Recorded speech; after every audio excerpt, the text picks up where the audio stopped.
Oui, clairement, je pense qu'il a montré déjà sur le match de Reims où il a fait une entrée, même si c'était sur le côté droit, mais vraiment une très très belle entrée. Et là, il a encore prouvé de Nîmes. Mais oui, voilà, il a fait une passe décisive, il a fait quand même une prestation plutôt plus que correcte contre Nîmes avec cette passe décisive. Et puis voilà, une possibilité de dédoublement que ne peut pas trop apporter Loris Benito, même s'il l'apporte, mais c'est vrai que on va dire que l'international sénégalais a vraiment une capacité de vitesse que malheureusement Benito n'a pas. Donc voilà, c'est vraiment, je pense, oui, pour moi, c'est une vraie alternative, surtout quand on voit que finalement les joueurs offensifs, on va dire du style Samuel Kalou qui joue en piston, on voit que on connaît quand même quelques difficultés quand c'est un joueur offensif. Donc Sabaly a toute une carte à jouer. Et je pense que pour les Girondins doivent être aussi très contents parce que quand même ce joueur a une valeur marchande. Il y a 2 ans, était pas loin de rejoindre le Napoli. Donc oui, je pense que c'est une vraie alternative à Benito, clairement.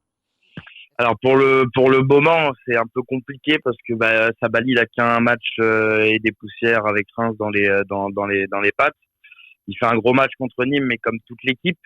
Donc même si on a passé une très belle soirée mardi soir, on va tous à un moment donné devoir aussi relativiser entre guillemets la performance dans le sens où on a vraiment affronté une équipe qui était faible, mais ça enlève rien en fait que Bordeaux a gagné et a été très bon et en ça Sabaly il a énormément contribué. Donc je pense que pour moi aujourd'hui, c'est-à-dire que s'il est titulaire à Marseille, c'est pas scandaleux, c'est pas problématique. Je pense que ça peut peut-être être une bonne chose parce qu'il peut faire un grand match. C'est quand même un joueur maintenant qui a disputé une CAN jusqu'au bout avec une finale, qui a disputé une Coupe du Monde, qui a été formé au PSG dans un groupe avec de très grands joueurs. Donc c'est en termes d'expérience, c'est presque malheureux à dire parce qu'il est jeune quand même, Youssouf, mais c'est un des joueurs les plus expérimentés de notre groupe et un des mecs les plus costauds pour ce genre de rendez-vous où on est sur un match de coupe parce que tu as l'intérêt du championnat et tu as l'intérêt en plus le côté rivalité, le côté aussi rivalité sportive parce que pour une première fois depuis longtemps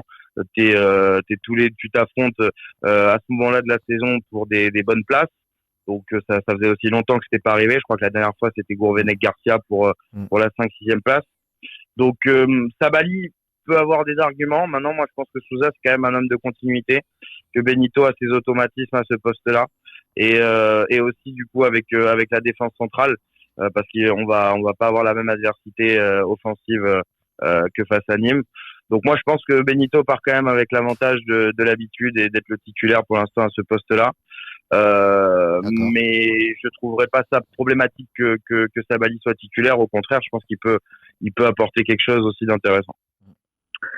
Alors oui, c'est une vraie alternative à Benito, surtout depuis le match qu'il a fait face à Nîmes. Mais je dirais aussi, c'est une opportunité côté droit. Parce que je pense aussi qu'il peut apporter côté droit. Donc oui, c'est une opportunité à Benito, puisque on a vu qu'il avait des qualités indéniables. Mais ça peut être aussi de l'autre côté. Pour moi, Sabaly aussi qui peut jouer côté droit, on sait qu'il peut jouer aussi côté gauche, donc c'est très intéressant. Et du coup, ça apporte un peu plus à l'effectif bordelais.